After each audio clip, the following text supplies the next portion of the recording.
जी, अगला सवाल लेना चाहूँगी। जैसे कि सब जानते हैं कि कांग्रेस की भारत जोड़ो यात्रा चल रही है और 2024 में जो लोकसभा चुनाव होने वाले हैं उसको आप किस तरीके से देख रहे हैं? अब अगर आप कांग्रेस पार्टी की भारत जोड़ो यात्रा की बात करेंगे तो मैं सबसे पहले कहूँगा, जिसको श्री राहुल गांधी भी यह बार बार कहते रहे हैं, कि ये भारत जोड़ो यात्रा उनकी है। कांग्रेस के वो नेता हैं, कांग्रेस के वो एमपी हैं और कांग्रेस पार्टी के लिए कर रहे हैं, इसलिए इसको कांग्रेस पार्टी की भारत जोड़ो यात्रा कही जाती है।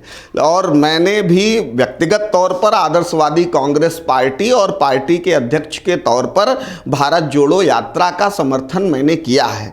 और भारत जोड़ो यात्रा से जो तमाम और फ़ायदे निकलेंगे उसमें एक सबसे बड़ा ये फ़ायदा है कि आदरणीय राहुल जी उस मिथक को तोड़ने में कामयाब हो गए जो उनके लिए कुप्रचारित किया गया था, कुरचित किया गया था। आज मैं आपको बता रहा हूं कि 10, 20, 50, 100 किलोमीटर की यात्रा तो बहुत बड़ी चीज़ होती है। जो व्यक्ति 3750 या 4000 किलोमीटर की पैदल यात्रा भारत को समझने जानने के लिए कर रहा हो, भारतीय राजनीति में यात्राएं पहले भी हुई हैं, लेकिन इस तरीके से पैर से पूरे भारत को इस तरह से नापने का जो प्रयोग राहुल जी ने किया है वो निश्चित रूप से सराहनीय है। तो और कई आपको लगता है कि जो राहुल की भारत जोड़ो यात्रा चल रही है उसका कोई ना कोई पॉजिटिव इम्पैक्ट हमें 2024 नहीं, उसका पॉजिटिव इम्पैक्ट यात्रा की वजह से नहीं है, उसका पॉजिटिव इम्पैक्ट यात्रा से जुड़ी और बहुत सारी चीज़ों के लिए है। राहुल जी अपने टीवी इंटरव्यूज़ में रोज़ ये बात यात्रा के दरमियान होने वाले साक्षात्कार में कहते हैं कि मैं लाखों लाख लोगों से मिल रहा हूँ, सबकी बातें सुन रहा हूँ, नए सिरे से भारत जान रहा हूँ।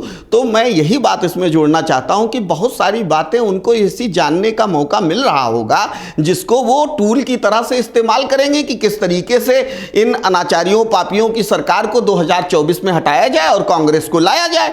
और मैं ये समझता हूं उसमें एक टूल ये भी है कि बात करना।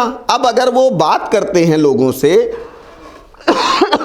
और अपनी चीज़ें जान रहे हैं, उनकी चीज़ें समझ रहे हैं, तो उनके पास बहुत सारी ऐसी बातें आई होंगी। आप यूं समझिए कि जन जन से जुड़ने का जो ये एक प्रोग्राम है वो कांग्रेस पार्टी को कितना फलदायी होगा यह भविष्य बताएगा, लेकिन मैं इसको एकदम निजी तौर पे मानता हूं कि ये एक बहुत बेहतर शुरुआत है। न केवल आदरणीय राहुल जी के प्रति जो विक्षोभ, जो जिस तरीके की कुछ चर्चाएं फैलाई जा रही थी उसका वो समन करने में कामयाब रहे। उन्होंने सही कहा कि मैं एक पुराने राहुल को ख़त्म करके नए तौर पे आया हूं। तो मैं आपको कह रहा हूं किसी मंदिर की 11-15 प्रदक्षिणा कर लीजिए तो आपका व्यक्तित्व बदल जाता है। उन्होंने तो भारत रूपी मंदिर की इतनी बड़ी प्रदक्षिणा की है तो निश्चित रूप से उसके फल आएंगे। और 2024 में वो केवल यात्रा के ही कंसेप्ट में मत लीजिए, वो यात्रा एक प्रारंभिक चरण है, बाकी उनकी और बहुत सारी तैयारीज हैं पूरे देश के लोगों को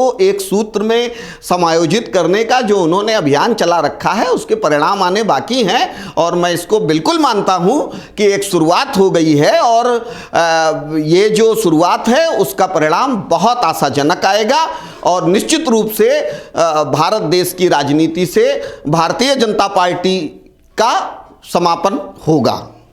जी, तो 2024 जो लोकसभा इलेक्शन है, क्या लगता है कि जो कांग्रेस है कितनी अपने आप को सक्षम मान रही है कि कितना वो दूसरी अन्य पार्टीज जो हैं उनको टक्कर दे सकती है? देखिए, मैंने जो अभी आपसे कहा कि भारत जोड़ो यात्रा एक प्रारंभिक चरण है, उसके अन्य चरणों का काम होना है।